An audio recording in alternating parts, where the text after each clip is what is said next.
Today's video is derived from a well-known case that received national attention, but our focus will be a bit different. We will be detailing the aftermath of this crime, more specifically, the life of the perpetrator. The justice in this case did not come from the court system, but from life itself.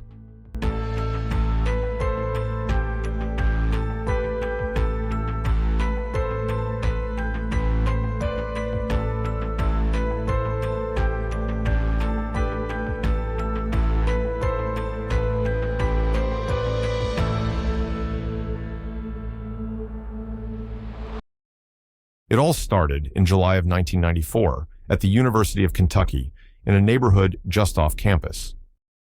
He wasn't in a fraternity, nor was he pledging one.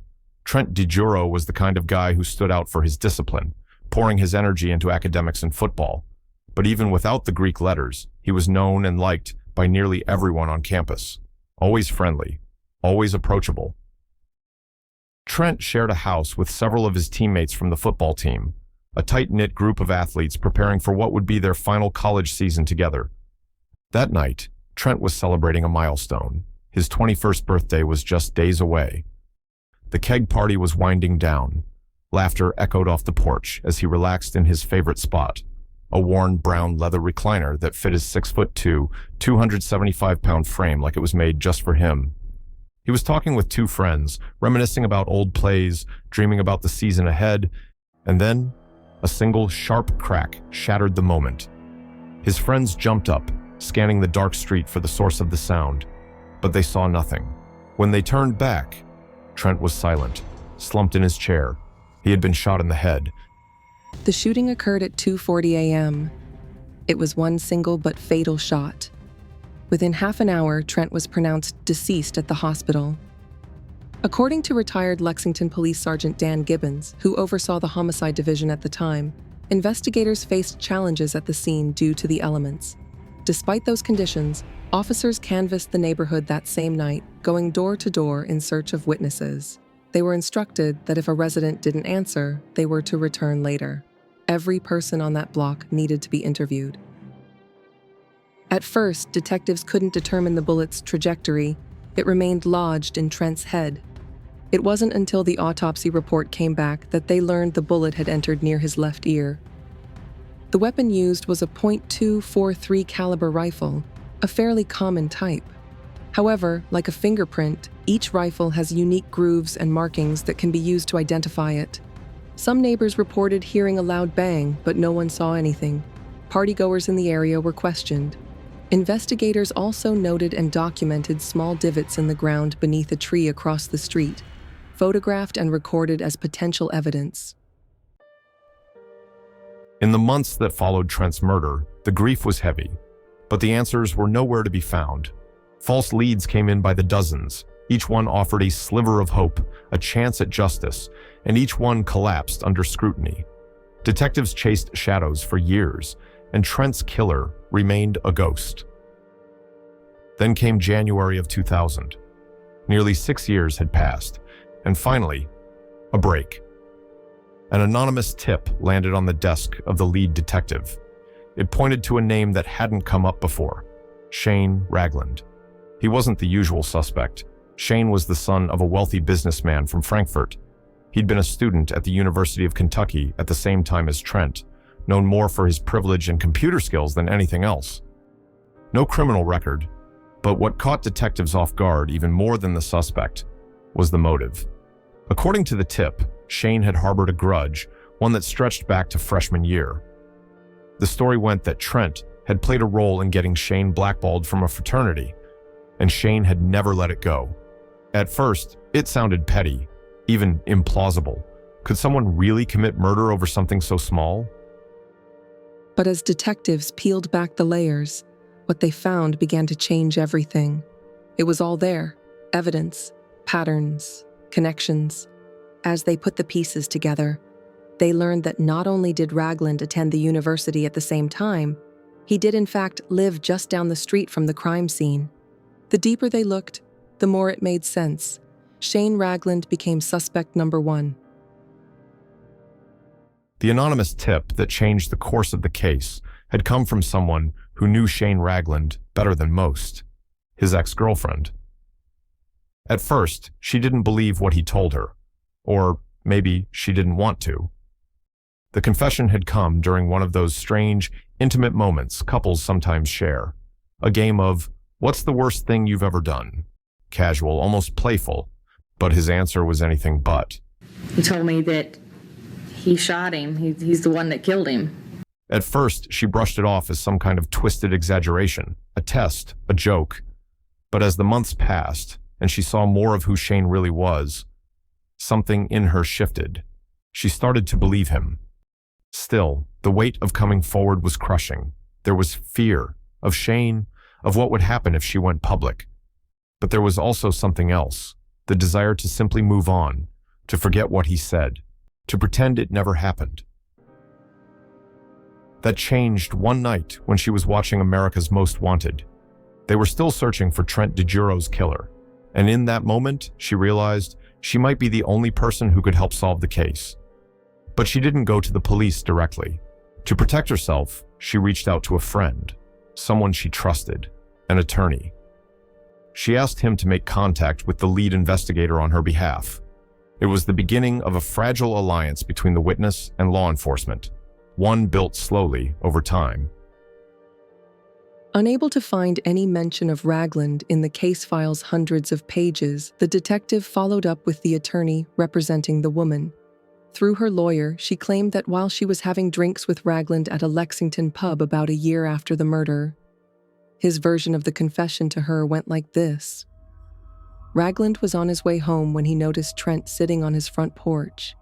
He rushed to his house, just up the block on Woodland Avenue, and retrieved his rifle, stashing it in a duffel bag and riding his bike back to the corner of Woodland and Columbia, traveling through backyards to avoid detection. He then shot Trent once in the head. Eventually, she agreed to cooperate fully, and with her help, detectives devised a plan. An airport bar, public, secure, a place where Shane Ragland couldn't bring a weapon past security. It was a brilliant setup and the perfect location for the moment that could bring him down. There in that bar, the ex-girlfriend would get Shane to talk again, just as he had before, back when they were close, back when he trusted her.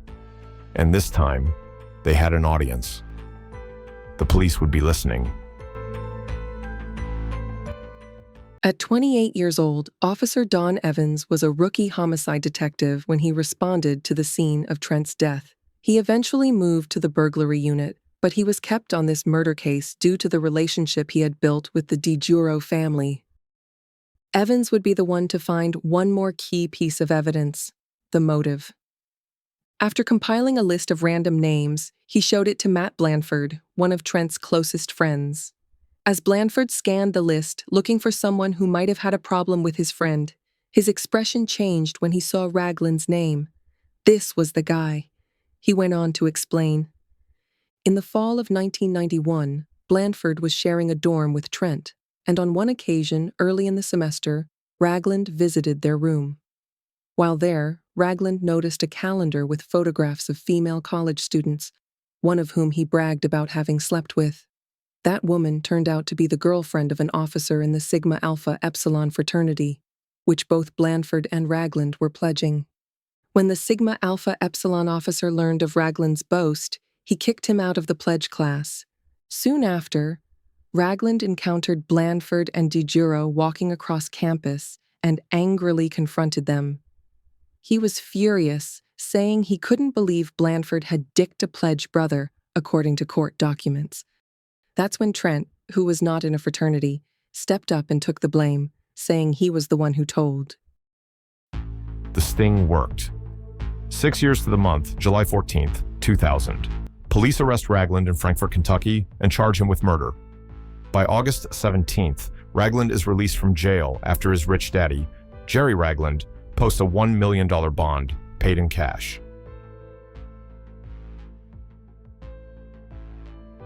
For Trent DeGiro's family, it felt like justice was finally within reach.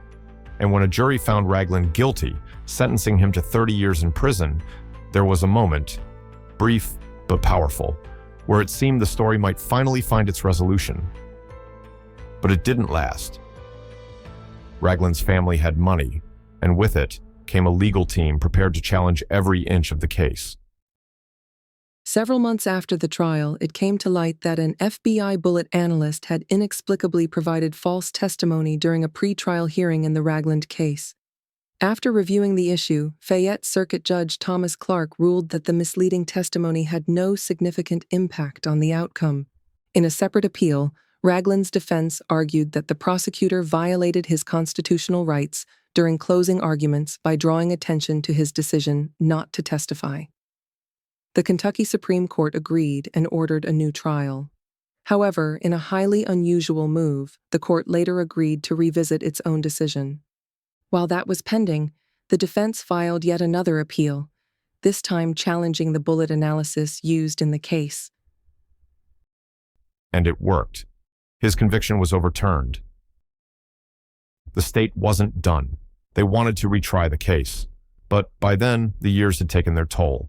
The prosecution's key witness, the ex-girlfriend who had once risked so much to come forward, was now in the witness protection program and would not be available.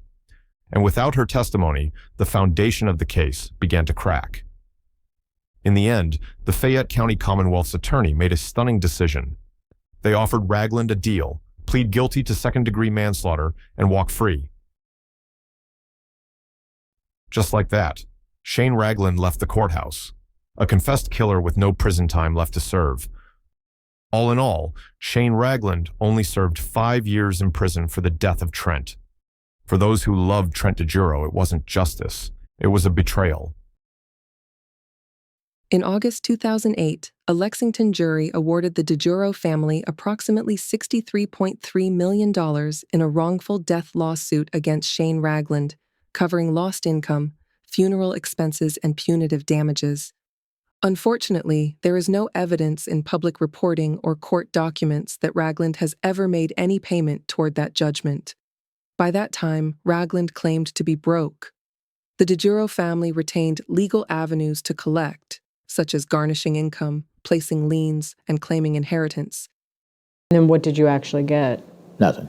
Nothing? Nothing. He's never paid any? Never paid a nickel. Shane's streak of reckless, arrogant behavior didn't slow down. In February 2009, he was arrested for DUI after slamming into a telephone pole and mailbox. When confronted by law enforcement, his smug response said it all. "Look, we both know I'm drunk. It's cold and raining. I don't want to do this." Then by December 2012, Ragland was back on police radar, this time cited for harassment and driving on a suspended license. Another brush with the law, and another reminder that accountability never seemed to stick. This is where reap what you sow plays into the story. During his short stay in prison, Ragland had been assaulted with a lifting dumbbell. It fractured his skull. His former attorney said it had caused Shane to have bad vision, he is deaf in one ear, and also had trouble walking. But all of that would be minor in comparison to the karma Ragland received in 2012 at his own hands. He was involved in a single-vehicle car accident in Louisville, Kentucky, while driving a Dodge Durango at a high speed on wet roads. Ragland lost control of the vehicle and struck a guardrail. The Durango overturned. Ragland was not wearing a seatbelt and was ejected from the vehicle. The impact resulted in a severe spinal cord injury, leaving him paralyzed from the waist down. Despite his physical limitations, Shane Ragland's troubling behavior didn't end with his conviction or subsequent paralysis. By December 2012, Ragland was back on police radar, this time cited for harassment and driving on a suspended license. Another brush with the law, and another reminder that accountability never seemed to stick. In 2014, he faced domestic violence allegations after his girlfriend accused him of trying to strike her with a metal rod, attempting to run her over with his motorized wheelchair, and repeatedly threatening to kill her. He kind of got me in a headlock and was biting my hand and wouldn't let go. He started cursing me, telling me I will pay. He said he will call the police and tell them I was abusing him. He threatens to kill me and says he will eventually kill me. But just moments after reading the petition for protection, Shane Ragland's girlfriend wants it dismissed. Are you requesting protections today from Mr. Ragland? No. I miss Shane. We have a special relationship. And even though I understand you only see this part of it on your paper there, and it sounds horrible. Yes, ma'am, it does. In court, the victim, whose identity we are not revealing, said all she and Shane need is a break, not a breakup. I also love Shane, and it's been a very difficult transition for Shane to be in a wheelchair. Though the charges were later dropped, the incident painted a disturbing picture.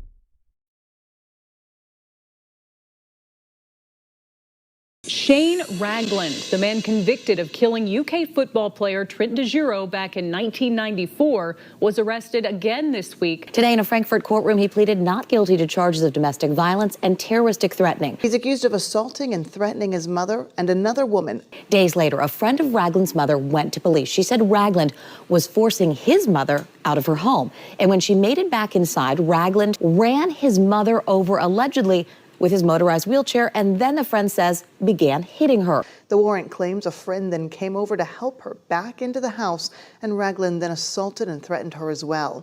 The friend also claims he threatened to shoot her in the head. He is not allowed to return to his mother's home or have a gun. His mother has asked for a protective order against him. Today, he appeared before a judge on these new charges, and she repeatedly had to ask Ragland to stop speaking. Because my mom has a serious case of dementia that I've been asking her family to help me with for a long time. You probably don't need to say too much, and if you had already retained counsel, they would advise you in that way. The judge set Ragland's bond at $2,000 for each case. If he does bond out, the judge told him he cannot return to his mother's home. As of the posting of this video in August of 2025, the case remains pending, with no conviction reported. Trent's father was not surprised by Shane's brushes with the law. He told LEX 18 that Ragland was a serial abuser. Trent's family has chosen not to dwell on Shane Ragland. Instead, they've channeled their grief into something meaningful: the Trent DeGiro Foundation. Created in Trent's memory, the foundation provides scholarships to student athletes who exemplify leadership, dedication, and integrity, the same qualities Trent was known for, both on and off the field. Since its first grant in 1995, the foundation has awarded over 90 scholarships to local high school students and University of Kentucky college students. This season, South Odom officially opened the Trent DeGiro Fieldhouse. The Dragons' locker room is filled with quotes and memorabilia to honor DeGiro. Also, during the yearly South Odom County rivalry game, they play for the DeGiro Trophy. So when they take the field on Friday nights, they'll remember they play for more than just football.